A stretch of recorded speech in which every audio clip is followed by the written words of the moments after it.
You are listening to 5am Club. My name is Lokesh and I'm your host today. The 5am Club tells inspiring stories. I invite famous personalities such as business owners, writers, poets, actors, and many more who inspire us, offer us insightful information, and point us in the right directions.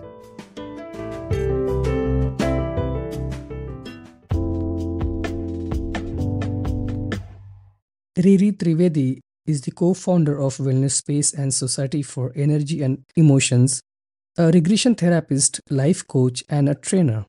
She is a parenting expert, a mother of three, aged 24 and 19, and a dog, aged 10. She loves teaching, reading books, watching movies. She has trained more than 450 students across the world through her online and offline training in regression therapy. She uses her vast therapy experience to heal and help her clients achieve transformation and balance in their personal and professional lives. She is an influencer having around 900,000 followers across her social media platforms. We have covered a wide range of parenting related topics in this interview. Have you heard about harmful effects of toxic stress on your children? According to Riri, our kids deal with constant stress in their daily lives. Thus, recognizing and explaining the emotion or reacting with our children and discussing emotions are covered. At the end of the episode, we also discuss the impulsive nature of kids' brain and offered 5 pieces of advice for mothers. Stay tuned and here we go.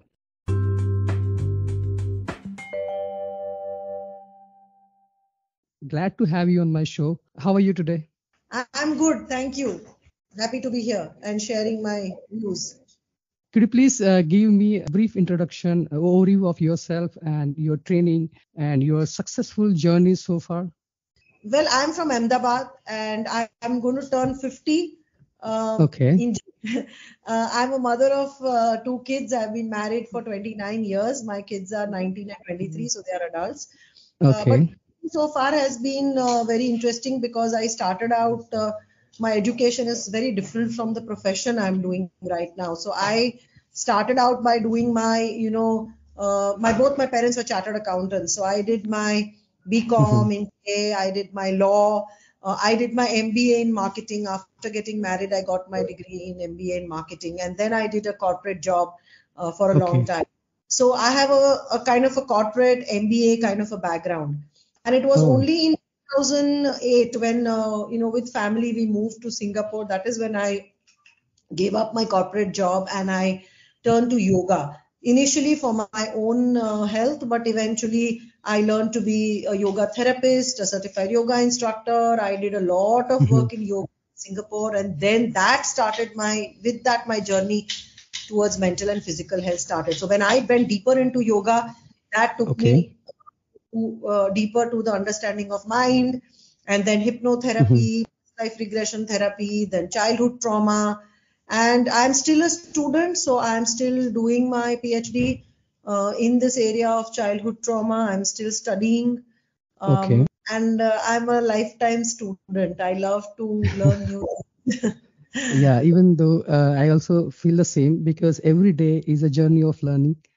And Yes. why do we think parents had to beat and reprimand their children all their childhood? I saw your Instagram post and then you explain it, but I just want to know in details about it. See, parents usually end up beating their children for two, three reasons. One is, Yeah. of course, because they believe that that is the best way to raise kids because they have been told and they are seeing people around them who are beaten and who externally seem very successful and very, doing well in life. So, one of the Yeah. reasons why parents beat the children is because they think that is the way to raise happy children. They are very scared that if I don't beat my child and if I don't become strict and do what my parents did, then my child is going to get spoiled. Like, spare the rod and spoil the child. Every Yeah. language has a saying about this. The second Correct. reason is sometimes parents don't want to beat, but they end up beating simply because they are themselves dysregulated. They are not in control of their emotions. So Mhm. when a child is throwing a tantrum or doing something and the parents have no clue how to handle it, they don't have any tools to handle it positively, that is when they resort to beating out of helplessness, out of frustration, out of anger. So when they are triggered, they are reacting, and the reaction is oftentimes anger, beating, and all, because parents don't know. And after that, they feel guilty, then they end up Mhm. apologizing, crying, all of that. So this is a second type of parental beating. Is first is where they think that is the only way to do it. Second is they know that is not the way to do it, but they don't have any other ways, right? Yeah. And Yes. third is like I said that when parents are triggered or they are themselves having mental health issues which they have not addressed. So if a parent has, say, bipolar disorder or schizophrenia, or the parent has alcoholism issues, or if the parent Mhm. is depressed or has anxiety, OCD kind of issues, then that is going to trigger the parent, make the parent very volatile, and then this parent is going to end up abusing the child. Correct. Yeah. Agree. So these are the Exactly. three reasons why parents beat up their children. Mhm. And what is a positive discipline in terms of improved childcare? See, there are various ways to positively discipline. Like we do a 15-hour workshop to teach positive discipline methods. But basically, the fundamental premise of positive disciplining is that you can discipline your children without resorting to abuse and violence, but you have to start early on. Because if your child is already Mhm. used to the language of shouting, screaming, and beating, then if you suddenly change the language, your child is not going to understand. So, positive parenting and disciplining is all about being firm, being consistent, building Mhm. connection, working with compassion, setting clear boundaries, and at the same time allowing the child freedom and creativity and letting a child be a child. When this is done, then the parenting journey is more fun. The parents and children's bond become very strong. There is no anger, resentment, or fear, right? Mhm. If Yeah. these guidelines are followed, then usually the parenting journey becomes more fun and full of love and happiness and joyful moments versus anger, frustration, guilt, and Yeah. regret. Correct. Right? So this is the foundation of positive parenting. That parenting has to be a positive experience. Today, parenting has become so stressful and guilt-ridden or abusive that people really, are struggling in this area. Yes, exactly. I feel the same sometimes. We sometimes somewhere stuck that how to deal with such situations. You see, you can That's apply fine. the positive parenting tools provided you are regulated yourself, right? So suppose if Yes. even you know that, okay, when a child is throwing a tantrum, I need to stay calm, I need to back off. But when the child is doing something that triggers you and you only don't know how to handle yourself, you cannot apply the positive disciplining tools. So in my Yeah. opinion, the first thing is parents have to learn to manage their own emotions well. Now, if parents are themselves survivors of childhood trauma and abuse, then they are obviously going to be dysregulated. They are going to be volatile. They are going to have so many programs, subconscious files of being beaten and shouted at and screamed. And those files are going to open up unconsciously. So Mhm. parents have to heal themselves, work on themselves so that when the child is dysregulated, the parents don't become dysregulated. At least the parents can, it's Yeah. like somebody is drowning, you want to be on the shore so you can pull them out. If you are also drowning with them, how can there are two drowning people now, right? Yes, yes, exactly. And what guidelines would you advise parents to follow so that their children complete their homework properly? See, whether it is homework, whether it is activities, hobbies, children, Mhm. it is the children's responsibility, first of all. Yeah. So the Yes, parents correct. have to empower the child to know, okay, this is your work, you have to do it. I can help you, but it is not my work. Yes, exactly. Parents take it that homework is my headache, the food is my headache, sleeping is my headache. That is where the problem starts. So now it becomes a parent's problem, not the child's problem. The child is happily playing, and then the parent will beat up the child and make him do things because the child believes I'm doing it for the parent. First thing is children should know it is their homework. If they don't do it, they have to face the teacher, not the Y- parent. Yes, If they correct. have not done well in exam, then they have to live with those marks, not the parent. Yes, parents cannot be hands off to say, okay, okay, you do what you want, I don't care.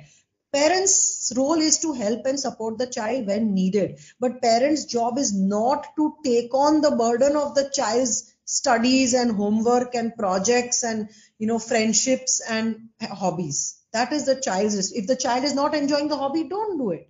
If the Mhm. child is, again, all children will not be regular in homework. All children will not be toppers in the class. Correct, exactly. child can be who he or she is, manage that well. Not Okay. everybody. Sometimes I feel parents, first grader, fourth graders, the parents make such a big deal. By the time the child is coming 10th, and they'll say, "Ha, wo first grade wala, to that was ridiculous. Why did I make such a big deal about it?"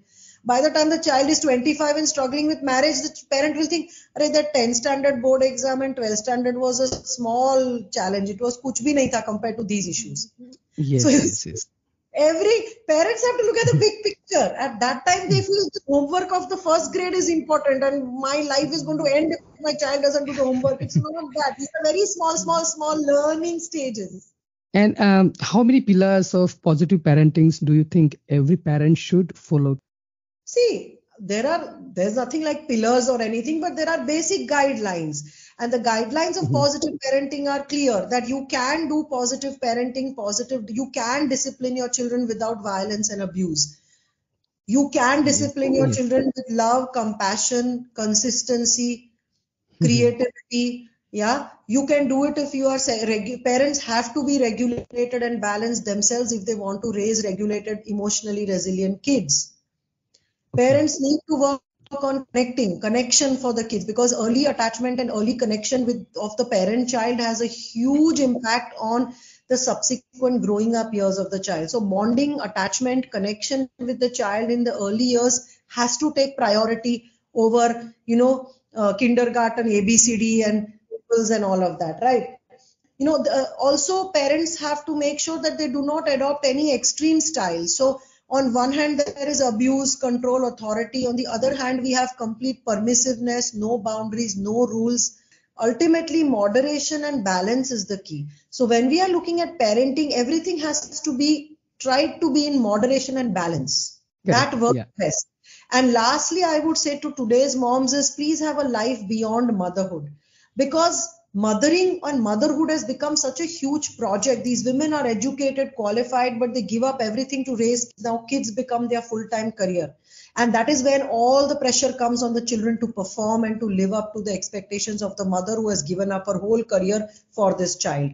I think mothers should have a life beyond just being mothers. They need to have a life as a wife, as a career woman, as a friend, as a daughter, and not just do 100% mothering as a project. Then I think we'll be happier, and moms will be happier, and everybody will be happy. Yes, 100% agree.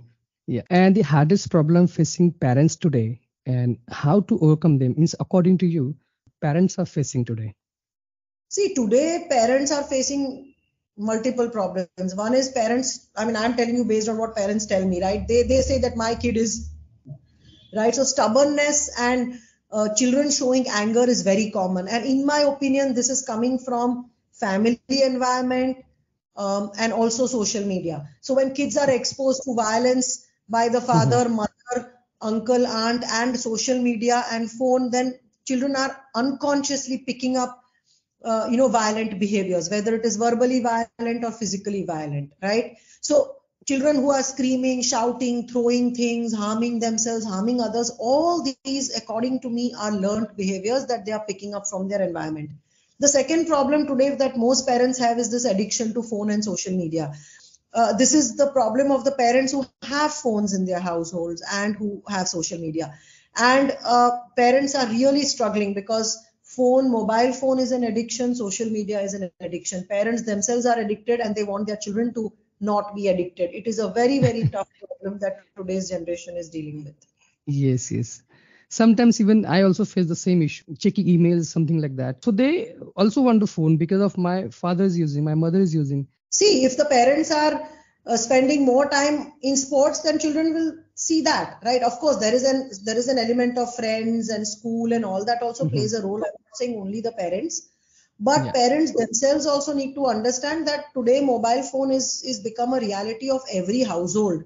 Today, even a fruit wala, sabji wala has a mobile phone. So obviously their Mhm. children are also picking this up. So it is something that we have to, as a generation or as a society, deal with it and not just blame the children. You can't blame the children for the environment you've given them.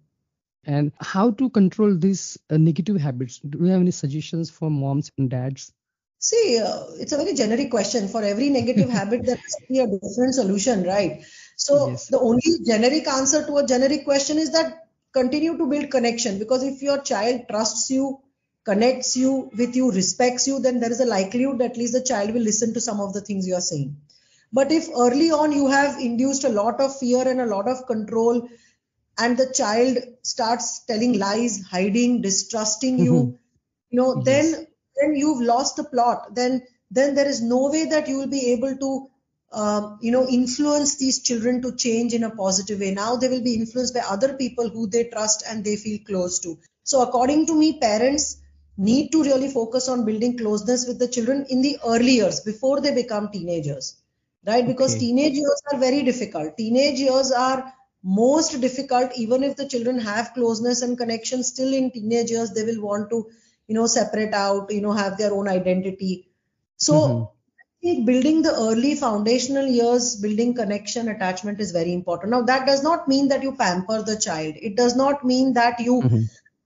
give in to all the demands, all the tantrums. You can build connection with the child while positively disciplining, by being firm, by being consistent, by trying to understand why the child is behaving in a certain way, by not imposing Okay. certain things, but explaining to the child why he or she has to do certain things or why you want certain things to be done. Right? So, but for Yes. all this, you need patience, and you need parents who can stay calm and who can think logically. Okay. Yes. Yes. Understand. And what about toxic stress, something that is children experience? And if so, how to manage it, particularly when exams are involved? See, toxic stress is when a child goes through, we all have a stress mechanism in our body, right? The fight and flight Yeah. mode. And we go through that stress. When the stress mechanism is switched on, there is a whole lot of physiological changes that happen in the body, including heart rate going up, cortisol being secreted in the blood, stress hormones being pumped into the blood, all of that.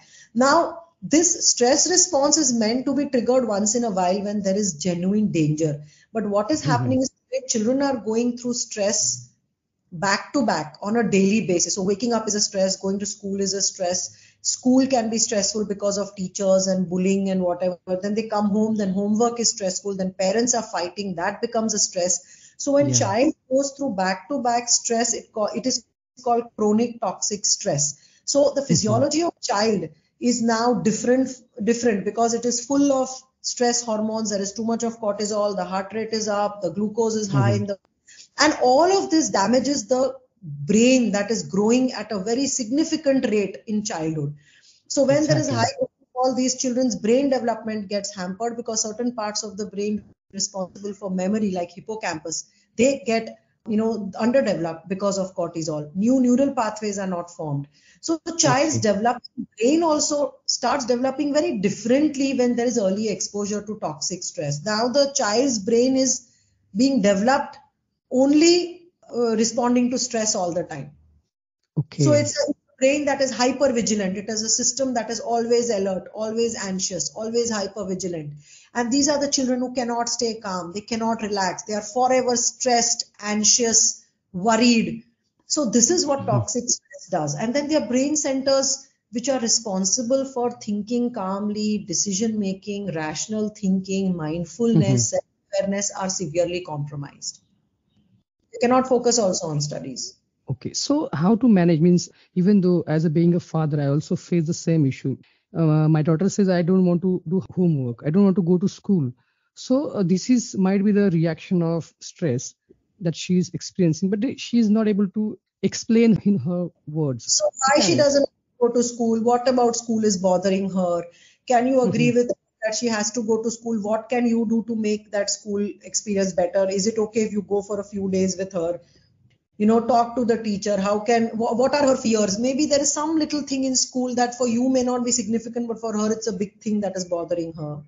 Correct. So we have to be patient. We have to understand why versus just saying, no, you have to go to school, let her cry for 2 hours. I have done that mistake. I have made my daughter cry for a month every day just to push her to school. But I did not, back then, I was not aware of all this. I did not even once understand why she doesn't want to go to school you know so children may Okay. have separation anxiety. Maybe they are feeling unsafe. Maybe they don't want to leave the parents and go. They are feeling scared. How can we address that? How can we work with our children so that slowly we can wean them off? Correct. Yes. Yes. Do children of divorced parents experience long-term effects from their relationship? And in spite of being a tense relationship, how should parents treat their kids to make sure they lead pleasant lives? So, any idea about it? No, one sec. So kids will be affected by parents' relationship whether they are divorced or married and in a toxic relationship. They are Yeah, going to be affected by parents any which ways. So if there is a couple who is not getting divorced, staying together, but still having domestic violence, everyday yeah. arguments, fights, Mhm. or old war where they don't talk to each other for months and days, it still damages the child equally. Correct. Now, if Yes. the parents are divorced, that also affects the child. So, children is affected either ways. Where if Okay. only parents have a happy, healthy relationship, then the children are looking at that parent and saying, "Okay, I am safe. My family is safe. I can also have this kind of positive relationship." But when parents' relationship is bad, then obviously it's going to affect the child, whether the parents stay together or whether they stay separated. In fact, it is better to be separated and have less toxicity than to stay together but have more toxicity because it doesn't help the child anyways. I know many young people who tell me, "Ma'am, I wish my dad and mom had divorced years ago. They wouldn't have messed me up so badly." Oh my God. Yeah. Okay. In fact, they tell their parents, "Why don't you guys divorce? Why don't you guys separate? ये हर रोज की किटपिट क्यों करना है? भाई अलग हो जाओ." I know so many kids who tell this to their Mhm. parents. Yes, yes, yes. Exactly. How to get out of from that situation? Any advice for grown kids? See, when kids are small, when they are minors, they have no Mhm. option. They are Correct. financially, physically, emotionally dependent on the parents, so they cannot get out of toxic home environment. But as soon as a child is an adult, they can get out of toxic home environment. They have to get out. In fact, they should not engage in any of the parents' fights. They should Mhm. disconnect. If the parent is forcing them to take sides, they should not, and they should disengage and have their own life beyond the parents' fight. Yes, they can take care of the parents, they can take responsibility, but they should not take sides or should not get involved in the parents' Okay. relationship issues because it is not healthy. It is okay for the adult child to say that I am not going to be a part of your fight. Please keep me Mhm. out. Correct. All right. Thanks. Thanks for sharing. What is a mother's primary duty when it comes to raising her family, regardless of whether she is working or stay at home? I think mother's primary duty is to keep herself happy, honestly. Yes. Mothers Yes. are happy, if mothers' mental health is fine, if mothers are, taking care of themselves, if mothers are fulfilling their dreams and being happy, then they are happy mothers, happy wives, and happy daughters. Mhm. The mother is going to now look at her, take it as her duty to give up everything, sacrifice everything, and raise kids. And in turn, if she's not happy, she's Yes. Yes. sacrificing her dreams and desires, then she's collecting a lot of, anger, resentment, Mhm. helplessness, frustration, which eventually is going to affect her relationship and also her health. So I think primary duty of mothers is to take care of themselves, their own mental and physical health, so that they can Mhm. have fun with the children, they can play with the children, they can be balanced, compassionate, Mhm. loving Yeah. parents to their child. And what is the difference between a mom who works and mom who stay at home? Means, do you think working women perform better in terms of No, I giving? don't think so. I think it's all about the mom's state of mind. If the working mother is working but having so much of guilt that I'm not with my Mhm. child, and if she's now, because of the guilt, overcompensating by pampering the child, giving gifts every day, giving into the child's tantrums, spoiling the Mhm. child, then it's not healthy. Right. Yes. Yes. Yes. Similarly, if there's a stay-at-home mom who is helicopter parenting, who is continuously, monitoring the child, not letting the child make mistakes, not letting the child fall, micromanaging the child, that is also not healthy. So I Yes. really Yes. think that there is no such rule that working moms are better or who stay-at-home moms are better. I think moms are better when they are allowing the child reasonable age appropriate freedom to explore, to be creative, to make mistakes, to solve their own problems, and to grow Correct. up and be who they want to be versus continuously, you know, Mhm. over them. And I think why I said working mom should work is because I think if mothers are happy with their life, if they feel a sense of achievement, if they are happy at the end of the day with what they have done, there is a high likelihood that the children look at them and learn good Yeah. things, positive things. working mothers can be an inspiration to their children also. Correct. Exactly. Yes. Yes. Yes. And how can one develop a strong emotional bond with family members in this hectic world? Because we see how much complicated life we are living today. Even from food to behaviors, everything is hectic. So, how to develop a strong emotional bond with family members? See, to develop emotional bond, first of all, we must be connected with our own emotions. Yes. If we are survivors of trauma, if we are numbed out and desensitized, disassociated, then we cannot develop emotional bonds. Then we will only be operating logically with our family members. So we have to first be in touch with our own emotions. Secondly is spend quality time with family members. So you have to take out time which is without the phone, without multitasking. You have to take out dedicated time for family members, whether it is parents, spouse, or children. And in that time, you have to be 100% present. So that is now if you're all sitting and watching TV together and saying that is quality time, that is not quality time. Correct. Right. Correct. Quality time is when you are sharing, caring, discussing, Yes. asking questions, understanding emotions, allowing the other person to feel safe to express their emotions without overreacting, without creating drama, when you are Mhm. connecting and bonding at an emotional level. Today, children don't know the language of emotions because parents don't talk about emotions. Parents just talk logic. Parents will only appeal to their logical mind. How many parents are talking with their children about emotions? That in this situation, how did you feel? What did you feel in your body? Where did you feel it in your body, right? What were your Yes. emotions? This is anger, this is helplessness. The language of emotions is missing. Parents are so caught up about teaching history, geography, maths, and science, but that is Mhm. not required for building intimate relationships. If you want good friendships, you want a good family life, you have to know emotions. You have to know your emotions so that you can Yes. understand other person's emotions. Exactly. Yes. And considering the fact that while shopping, it's common question, children will blackmail their parents by threatening to not complete their homework if they don't get what they want, etc. And then when a couple experiences the same issue, how should they handle these circumstances exactly? See, children, where do children learn to threaten? Please tell me. Are they born with to threaten? Yeah, I guess they learn actually from parents only. Parents threaten.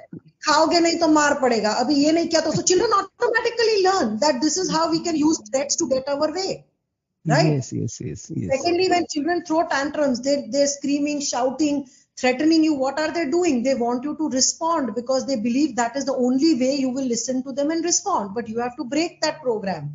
So when Yes. children are throwing tantrums and demanding things in not in a right way, then as parents, it is our duty to not give in to those demands. So you can back off, you can choose to not respond, you can be quiet, you can hug your child, you can hold and soothe your child without speaking, but do not give in to the demands. And you stop Mhm. threatening your child. If you threaten, child will threaten you back. So parents have to first be very mindful that what am I doing? If I'm screaming, my child is going to scream when he or she is angry. If I'm threatening, my child will threaten me. Children are continuously learning from us. So when Yes, children are throwing tantrums, do not give in. Do not react or respond. If you even yes. want to respond, respond with a completely neutral energy so that the child can calm down. After the child has calmed down and the tantrum is over, then have a conversation on how this is not acceptable. What are the other ways you could have asked this from me? And if I'm not giving, why am I not giving to you? All these Yes. children can understand, but they will not listen to any of this when they are in the middle of a tantrum, because that is when they are operating from their impulsive brain, which has no capacity to understand logic. So when they are Okay. operating from an impulsive brain, when they are going through a breakdown or a meltdown, the best thing for parents is to soothe them or comfort them without any words or logic, or to back off. And only once they have calmed down, then we need to appeal to their upper brain so that they can understand what are the other ways to get the same thing, and not this way that they are doing. 100% agree. See, parents must understand, first of all, that a child's brain is still developing. It is not fully developed. In fact, the logical, rational part of the brain, the prefrontal cortex, is not fully developed till the Mhm. child is almost 28. So if we expect that a 5-year-old child is going to have all the logic and understanding and wisdom to know Mhm. when to ask for the apple and when to not ask, then we are being stupid. Okay, Yes, children have to be taught step by step slowly. And if you see animals, all animals, where do they learn? They learn by observing their own, parents. A correct. dog learns from its mother, a cat learns from the mother. So our children are learning everything from us. Yeah. So Yes, yes, big part of their learning happens from how we are behaving. And even if that is not enough, we have to train them gradually, but we must understand that with 30 years of our brain development, what we know, we cannot expect a 3-year-old brain to know. yes, exactly.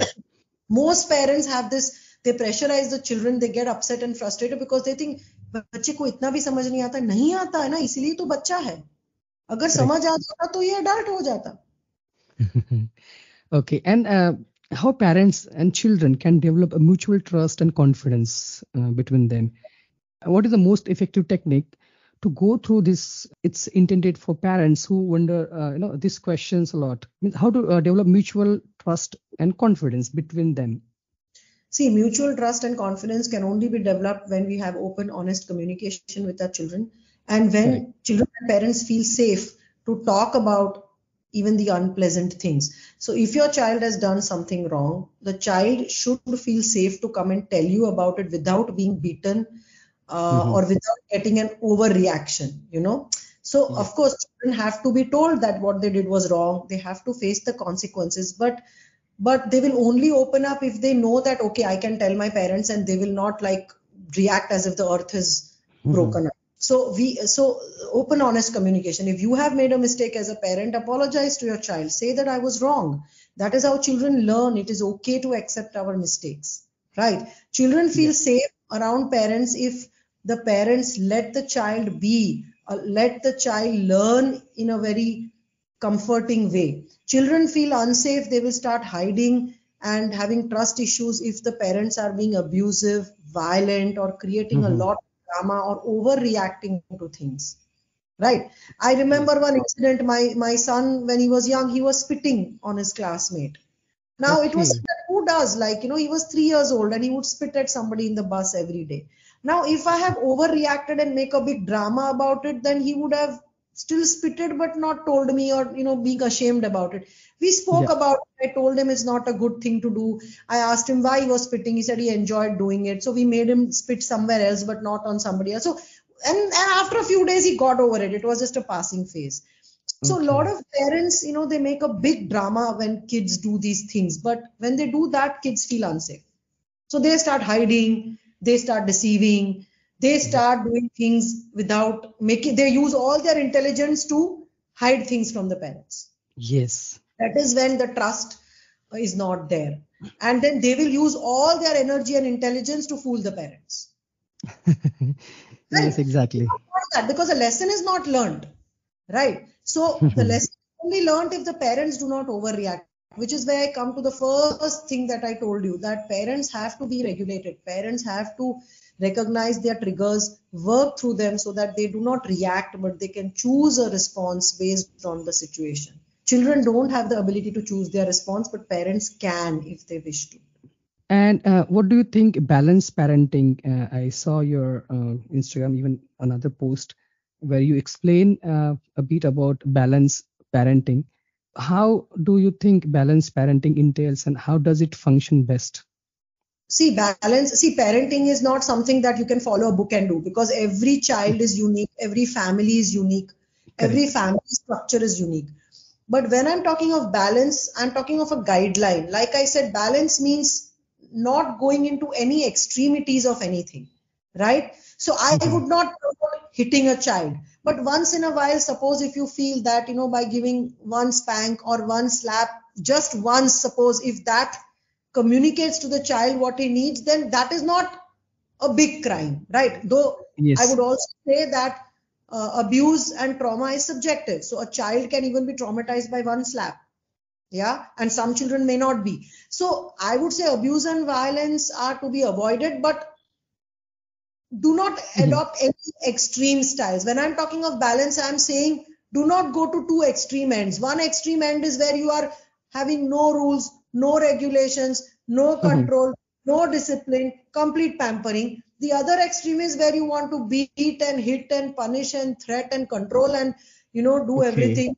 Think that children are useless and brainless and I have to control them. Both the extremes are not balanced. Balance is somewhere in between where you find that spot where you are not overreacting, you are not adopting any of these extreme steps, you are being Okay. reasonably moderate in your dealing with your child, then there are less chances of things going bad. Exactly. But Yes. I And cannot say that one slap is moderate or five slaps are moderate, right? Because all this is very subjective.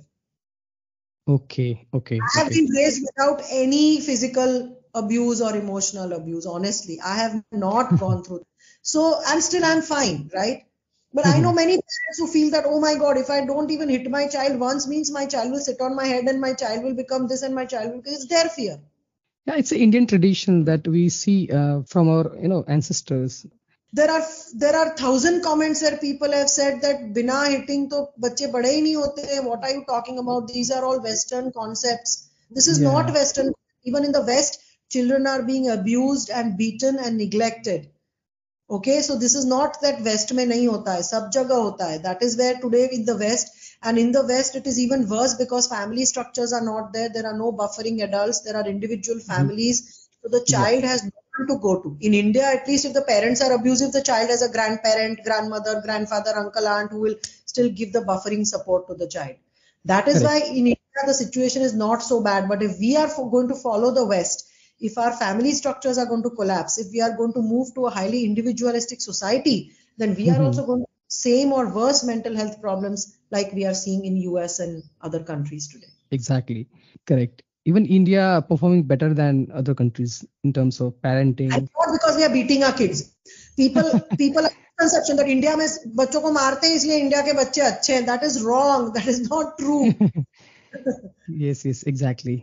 And which five parenting suggestions do you think are the most useful and powerful for all the moms? So the five are: one is when you are a parent, be compassionate and be Mhm. consistent. Okay. Okay. Second is, like I said, focus on connection with your child in the early years. Nothing else matters. Connection is what you need to focus on versus correction all the time. In fact, in the early years, most parents spend 80% of the time correcting the child. That Okay. is yes mistake. They should spend 80% of time connecting with the child. Correction will happen automatically if your connection is there. Third Okay. is, parents have to take care of themselves, because if they themselves have wounded inner children, they have been victims of trauma and abuse, then they are Mhm. highly likely to pass it on. So parents, important to be self-aware, to do self-regulation techniques, to take care of their own mental health so that they can be better parents. Fourth Okay. is, like I said, adopt moderation and balance. Do not go to any extreme parenting styles, whether it is permissive or authoritarian. Be a more balanced, moderate parent in these Okay. areas. Last is, I would say that do not take up parenting as a project or as a full-time career. Have a life beyond just being parents, and it is not selfish to have a life beyond parenting. Our movies Okay. have glorified sacrificing mothers and mothers who give up their whole lives for their children. We have worked with such mothers who come to us at the age of 50 with diabetes, blood pressure, and so much of suppressed anger. So I would say that uh, have a life beyond just parenting. Because that way you can let your children also be. You're not just all the time focusing on them. Okay. Okay. And I hope every parents will learn a lot of things from this session.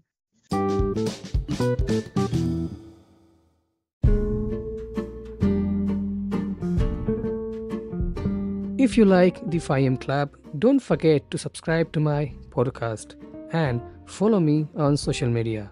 Share this episode with your friends and family.